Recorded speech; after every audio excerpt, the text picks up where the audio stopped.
Bonjour, il est l'heure. Pas tout à fait. Encore un petit instant.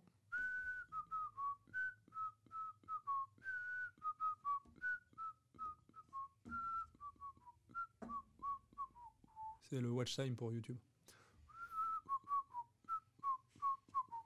Il est l'heure du SOSCN News Show.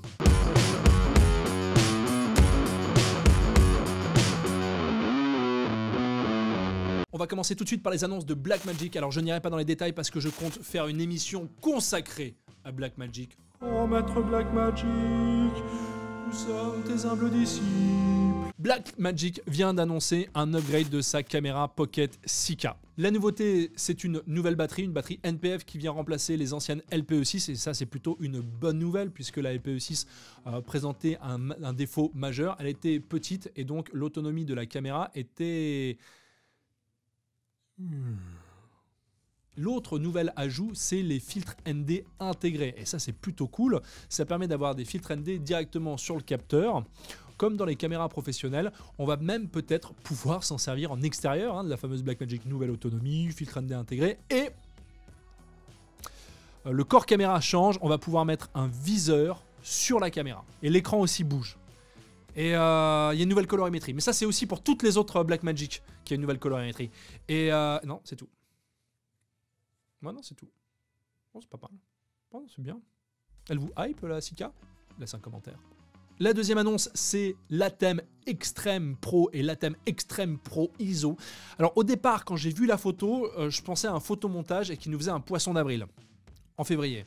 Et puis le mec a commencé à parler et à nous montrer la démo technique de l'Extreme Pro ISO 2 et c'est pas juste un switcher, un mélangeur, carte d'acquisition à 8 caméras, il propose aussi des add-ons qu'on attendait chez les Atem. Notamment une meilleure flexibilité au niveau du PIP, des nouvelles sorties HDMI, plus de sorties USB-C qui permettent l'ajout de fonctions professionnelles dans cet Atem Extreme. Et ça, c'est très chouette. Alors, si ça vous intéresse, tu mets un pouce et t'attends quelques semaines qu'on ait fini la vidéo sur Blackmagic. Ouais, je sais, c'est frustrant, on aurait pu en parler, je veux dire, c'est là, ça vient de sortir, on veut des infos, mais je vais te dire, il y a eu un live de fait sur Facebook, alors n'hésite pas à le regarder, et je vais te dire aussi, tu préférerais pas que je te parle de ce produit une fois que je l'aurai testé, pris en main et vu toutes les capacités techniques et les limitations, à la place de simplement te déballer une fiche technique à la volée comme ça sur une émission sur YouTube? Chef, oui, chef! Voilà. Autre annonce, et cette fois c'est dans les optiques, c'est la société Cosina qui distribue et vend Voigtlander. Ils vont nous sortir une optique pour Sony en full frame. Oui! Il n'y a que moi qui suis hypé. Alors Voigtlander a gagné ses lettres de noblesse sur les montures micro 4 tiers. Ce sont des objectifs full manuel d'une très bonne construction, robuste et d'une très bonne qualité, présentant des grandes ouvertures. Le problème, c'est que Voigtlander est très mal représenté dans l'hexagone. Il n'y a pas à ce jour et à ma connaissance de distributeur fiable d'optique Voigtlander. Voilà. Alors quand je dis distributeur fiable, je pense à TRM notamment. Achète des Voigtlander et vends-les à moi pour les mettre en location. Merci. Autre annonce chez Sigma puisqu'ils annoncent une optique low cost, un 28-70 f2.8. Alors ils viennent directement taper dans les plates-bandes de Tamron. Tamron a développé toute une gamme d'objectifs pour les appareils full frame à... Ouais, c'est ça. C'est parfois j'ai mes mots qui vont plus vite que ce que je pense. Du coup, je bug.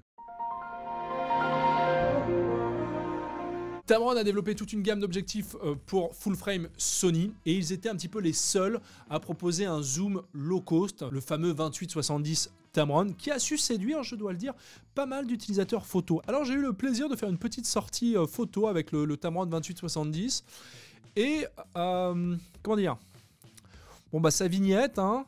Et puis c'est bien rond, quoi. Il y a de la bonne distorsion à 28 mm. Hein. Donc pour la vidéo, je suis pas, ça m'a pas hypé de ouf. Alors s'il y a certaines personnes qui se servent du 28-70 en vidéo et qui sont très satisfaits, tant mieux. Et n'essaye jamais un G-Master hein, ou un 24 mm fixe. Je veux dire, tu vas avoir un choc. Pour les autres, on espère, tout du moins, que Sigma saura corriger ses défauts. Parfois, je peux être snob. Je dis, il y a de la distorsion. Voilà. Toi, tu utilises de la distorsion, pas moi. Moi, j'ai tout ce que je veux. Dites-le. N'hésitez pas. Dites-le dans les commentaires que je suis un sale con de snob, quoi. J'adore les sushis. Canon vient de déposer un brevet pour une caméra de vlogging. Alors, on vous met la photo là. Et puis, juste à côté, Isabelle va vous mettre la photo d'une autre caméra sortie il y a quelques années chez DJI. Voilà, et toute similitude, voilà, c'est complètement fortuit de la part de Canon. Objection! Alors bien sûr, déposer un brevet ne veut pas dire que cette caméra va sortir. En tout cas, ça permet de refaire parler de la monture M. Pour ceux qui ne connaissent pas cette monture M, c'était une monture hybride qui équipait les appareils APS-C, donc Super 35, de chez Canon. Voilà, notamment le M50. Et c'est à peu près tout, je crois. Enfin, il y en a peut-être eu d'autres. Puis il y a eu 3 optiques de fait, quoi. On peut pas dire que ça a été un succès commercial de ouf. Je suis pas sûr que ça va sortir, mais bon, j'avais besoin de news pour le news show. Du coup, voilà. Puis comme la photo était rigolote, je me suis dit que voilà, c'était bien. Autre annonce, et cette fois-ci c'est Olympus. Olympus a malheureusement déposé le bilan, petit ange qui nous a quittés trop tôt. Et a été racheté par un fonds d'investissement japonais, le même fonds d'investissement qui avait repris Vaio, les ordinateurs de chez Sony. Olympus nous gratifie d'un communiqué de presse. Ils nous annoncent qu'ils vont développer une nouvelle caméra. Alors bon, développer une nouvelle caméra, ça peut être pas mal pour des fabricants de caméras, effectivement. Après, le micro 4 tiers, je suis pas sûr que ça soit encore un marché très porteur, puisque la segmentisation du marché se tend à se resserrer sur des caméras à grand capteur plutôt haut de gamme. Tout le reste du marché est en déclin, puisqu'en 10 ans, on enregistre une baisse en valeur de vente de 68% pour les optiques, 58% pour les boîtiers. Pas terrible. Et ce qui nous amène au sujet du jour, le micro 4 tiers et la Alice Caméra. Alors je prends mon temps parce que rien que le nom, ça m'énerve. La Alice Caméra, j'en avais parlé pendant un précédent news show. J'avais balayé comme ça, de manière dédaigneuse, avec mon snobisme légendaire, l'initiative, en disant que voilà, on savait où ça allait terminer. Et afin de préparer les news shows, eh bien, je suis tenu informé de manière régulière de toute l'actualité au travers de la presse spécialisée française et anglaise. Et je n'arrêtais pas de voir ressurgir comme ça, tel un saumon qui remonte la rivière, des news à propos de la Alice Caméra. La presse spécialisée relatait les éléments marketing mis en place par le communiqué de presse et n'hésitait pas au passage à placer un petit taquet, là, comme ça, un shoot au hockey dans la gueule, ceinture noire 4e dan de karaté, faisant des parallèles entre plusieurs échecs de firmes qui ont tenté la même aventure. Canon, Sony, Panasonic et DxO. Et j'avais même commencé à écrire un article en emboîtant le pas de mes pairs, en expliquant le futur échec commercial de Photogramme et de la Alice Caméra. Mais ça, c'était avant. Puisque Photogramme, la société responsable du développement de la Alice Caméra, a en réalité très bien réussi son coup. Au départ, je suis allé simplement chercher des informations sur Photogramme. Qui est la société, comment elle est composée, quel est le background de ses dirigeants et qui sont les employés, afin de me faire une idée sur les capacités de recherche et développement et de production de la firme. Oui, parce que quand on veut développer un appareil tech, rentrer sur un marché qui est en crise, qui est en transformation, il faut mieux avoir des reins solides. C'est pas comme si t'essayais de monter une société de location au fond d'une cour, dans un petit atelier où t'as pas encore l'eau chaude. Voici ce que j'ai trouvé. Fondée en juin 2019, avec un capital de 80 pounds, c'est une société qui a édité 800 000 actions, dont la valeur est de 0,0001 pound, composée de 3 associés et qui n'a, pour le moment, pas d'employés. Tout du moins à sa création. Pardon. C'est chaud de pas se moquer quand même. Non mais franchement, je veux bien rester factuel, mais il y a 2 minutes, tu lis ça, tu t'arrêtes, tu fais les gars, Non mais là c'est un peu... Enfin bref, pas de politique. On pourra pas la mettre celle-là, mais elle était quand même bonne. Vous ne le saurez jamais du coup. J'ai fait une bonne vanne, mais vous pourrez pas là parce elle peut pas passer sur YouTube cette vanne. Mais si tu t'abonnes à mon Instagram, il y a des chances que tu la vois. Abonne-toi à Instagram. Je mettrai la vanne sur Instagram. La société se compose de 3 associés. Vishal Kumar, son frère Vikas Kumar et Lian Donovan. Vishal est Data Cultural Scientist. Il a un site personnel où il parle de lui, de son expérience, et nous noterons qu'il a travaillé 3 ans chez Sotheby's, qui est une maison de vente aux enchères. Vikas, quant à lui, a travaillé dans la finance, chez JP Morgan, qui est une banque d'affaires plutôt haut de gamme, où il travaillait dans l'exécution des compensations des dérivés dans la partie vente. Ce qui veut dire qu'il était un genre de conseiller financier plus. Le 3e associé, c'est Lian Donovan, qui lui a eu un PhD en 2019 à la Instrument Labs, qui a donc un PhD dans le domaine de l'audio. Et sur son site internet personnel, il se présente comme un artiste, web designer et electronic hacker. Enfin, j'ai cherché plusieurs informations. Je suis tombé sur la page LinkedIn de Photogramme et il y a 3 semaines, ils ont publié une annonce pour essayer de recruter un FPGA engineer. Oh yeah, motherfucker. Wow. Mets un like si tu aimes mon accent. L'ingénieur FPGA, j'ai fait des recherches sur Google. Ce dont j'en ai compris, c'est que c'est une personne en fait qui va coder les puces. Voilà, ça va permettre en fait de donner une fonction aux puces. C'est une personne qui a aussi des compétences électroniques qu'en soft, qu'en codage à travers des différents langages. Et enfin, sur la page Indiegogo du projet, il y a Holly Baker, qui était un étudiant qui a déjà essayé un crowdfunding pour une caméra qui s'appelait la Franken Camera 2. Et vous allez voir, les choses vont devenir très intéressantes. Sur la page du projet, on voit que c'est un projet qui n'a aucune prétention, qui est très geek, très bien documenté. Il tient d'ailleurs un blog où il fait l'état de ses avancements. Et l'idée, c'était d'utiliser un appareil Sony Nex 5, d'en retirer le capteur et les composants électroniques et d'intégrer en fait les composants électroniques du Nex 5 dans son Leica M3 afin de continuer de bénéficier de la visée oculaire, parce que tout simplement, il était amoureux de la visée oculaire de son M3. C'est vraiment un projet de passionnés et d'étudiants, et je salue l'effort parce qu'il l'a mené au bout. Il y a des prints, il y a énormément de documentation sur le projet, et le mec est balèze, quoi. Donc chapeau l'artiste. Il y a un autre talent, c'est celui de Vikas pour le marketing et les promesses fallacieuses. Et là, je rigole plus du tout. Parce qu'il y a 217 personnes à ce jour qui ont donné de l'argent pour soutenir ce projet. Et c'est 217 personnes qui risquent d'être très déçues. Si le projet de Holly Baker était ambitieux, passionné et honnête, Vishal, lui, dans la description de la Alice Camera, va aller beaucoup plus loin. Beyond the Star. C'est vraiment Alice au pays du marketing.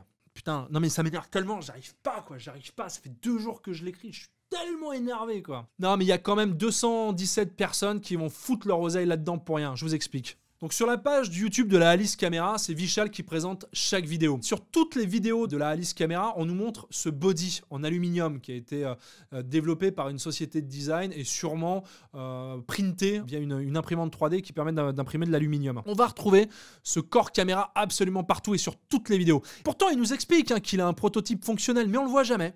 Il promet une caméra intelligente, hybride, qui sera le meilleur compromis des 2 mondes entre une caméra professionnelle, encombrante, compliquée à utiliser, hard to set up, hard to use and really, really expensive. Et un smartphone, lui, trop facile, ne permettant pas de changer d'optique. C'est un petit peu son argumentation commerciale. What if you could have both? That's why we made Alice.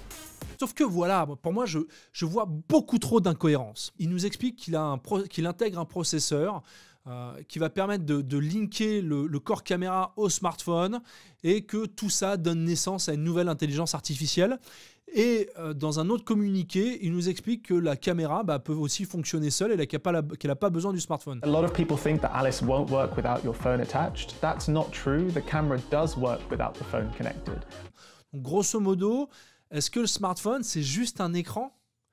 Et si c'est juste un écran qui se connecte sans fil à la caméra, comme c'est le cas d'ailleurs de beaucoup d'appareils, hein, comment ils comptent gérer la latence créée par la connexion sans fil. Alors, intéressant. Après, sur la caméra en elle-même, et là je mets en cause la recherche et développement, sur le prototype que j'ai vu, il n'y a pas d'emplacement pour la batterie, j'ai pas vu de sortie HDMI. Apparemment, ils viennent là très récemment sur les commentaires de l'Indiegogo, ils viennent d'intégrer une prise jack pour pouvoir enregistrer le son, c'est pas mal. Mais ce qui me rend ouf, c'est que personne s'est posé la question de savoir si une entreprise avec un capital de 80 pounds, composée de Rifi, Fifi et Loulou, qui ont jamais bossé dans l'ingénierie, dans l'électronique, ou développé quoi que ce soit, qui ont jamais eu de job. Alors, on me dira, oui, mais regarde, c'est déjà arrivé par le passé. Bien sûr, 80 pounds de capital pour développer une caméra. J'ai laissé passer 24 heures avant de vous donner mes conclusions. Et en 24 heures, ce qui s'est passé, c'est que Photogram a dévoilé une dernière vidéo où on voit enfin la caméra avec ce qui ressemble à être un capteur à l'intérieur. Il faut savoir que jusqu'à présent, ils disaient qu'ils avaient un prototype fonctionnel, mais tout ce qu'ils montraient, c'était une personne tenant une boîte vide. Et derrière, on voyait sur l'iPhone une sorte d'image, mais rien ne laissait penser que tout du moins, ils avaient un prototype fonctionnel. Donc là, ça y est, ils ont un prototype fonctionnel. Voilà ma théorie. Ma théorie, c'est qu'ils se sont servis de la Franken caméra et qu'ils l'ont intégrée directement dans leur body. Donc ils ont pris la technologie de la Franken caméra, ils ont pris le savoir-faire de Holley, ils l'ont intégré directement dans le corps caméra. Ensuite, ils parlent d'une puce, d'un TPE Edge qui est dopé à l'intelligence artificielle. Alors, j'ai fait pas mal de recherches sur la puce et je dois dire que c'est compliqué. Ce que j'ai trouvé sur l'Edge Computing, je ne suis pas un expert et ça me paraît, ça me parle pas vraiment. Mais ce que je sais des caméras, c'est que pour fabriquer un capteur, donc tu peux acheter des capteurs, mais en tout cas pour développer une séance de couleurs, pour développer une interface utilisateur, ça demande un tout petit peu plus qu'une puce dopée à l'intelligence artificielle. Le GH5S de chez Panasonic avait déjà un autofocus qui embarquait de l'intelligence artificielle. Les possesseurs de GH5S pourront commenter que l'intelligence artificielle dans leur autofocus, ça marche pas des masses. Alors, peut-être qu'ils sont beaucoup plus compétents par un E4 que les ingénieurs de chez Panasonic. Très bien. Mais encore une fois, développer un système autour d'une caméra, ça demande des coûts de production, une valorisation du savoir-faire qui dépasse, à mon sens, tout ce que la société est capable de porter comme charge de production. Je pense qu'ils ont réussi leur coup. Ils ont vendu pour quelques centaines de milliers de dollars un ancien projet Kickstarter qu'ils ont refurbish. Ils vont mettre à l'intérieur cette puce Edge qui va, à mon avis, permettre de faire le lien avec le smartphone. Ils vont devoir développer une application pour le smartphone, développer en plus une architecture autour de la puce Edge avec justement le FPGA qui va permettre, j'imagine, encore une fois, c'est que des suppositions que je fais, d'avoir un transfert de l'information que le capteur est en train d'enregistrer vers le téléphone portable pour avoir un retour. Et ça va s'arrêter là. Et je présume qu'il va y avoir pas mal de problèmes de latence, pas mal de problèmes de connectivité avec l'application, puisque, et là, je peux parler de moi, de mon vécu, on a mis 2 ans à développer un site internet avec plusieurs dizaines de milliers d'euros d'investissement. Je crois qu'aujourd'hui, j'en suis à 40 ou 50 000 euros d'investissement, simplement pour un site internet qui est capable, en temps réel, de calculer la gestion de mon stock. Et eux, ce qu'ils veulent développer, c'est une infrastructure avec de l'intelligence artificielle entre un capteur d'appareil photo qu'ils ne construisent pas, qu'ils vont sûrement acheter, et un téléphone multiplateforme. A lot of people think that Alice will only work with Apple products. That's not true. Alors, j'espère pour les 217, 218, 219 peut-être Baker qui ont mis de l'argent là-dessus, que ça va bien se passer. Et d'ici là, je vous dis à très bientôt sur un prochain News Show.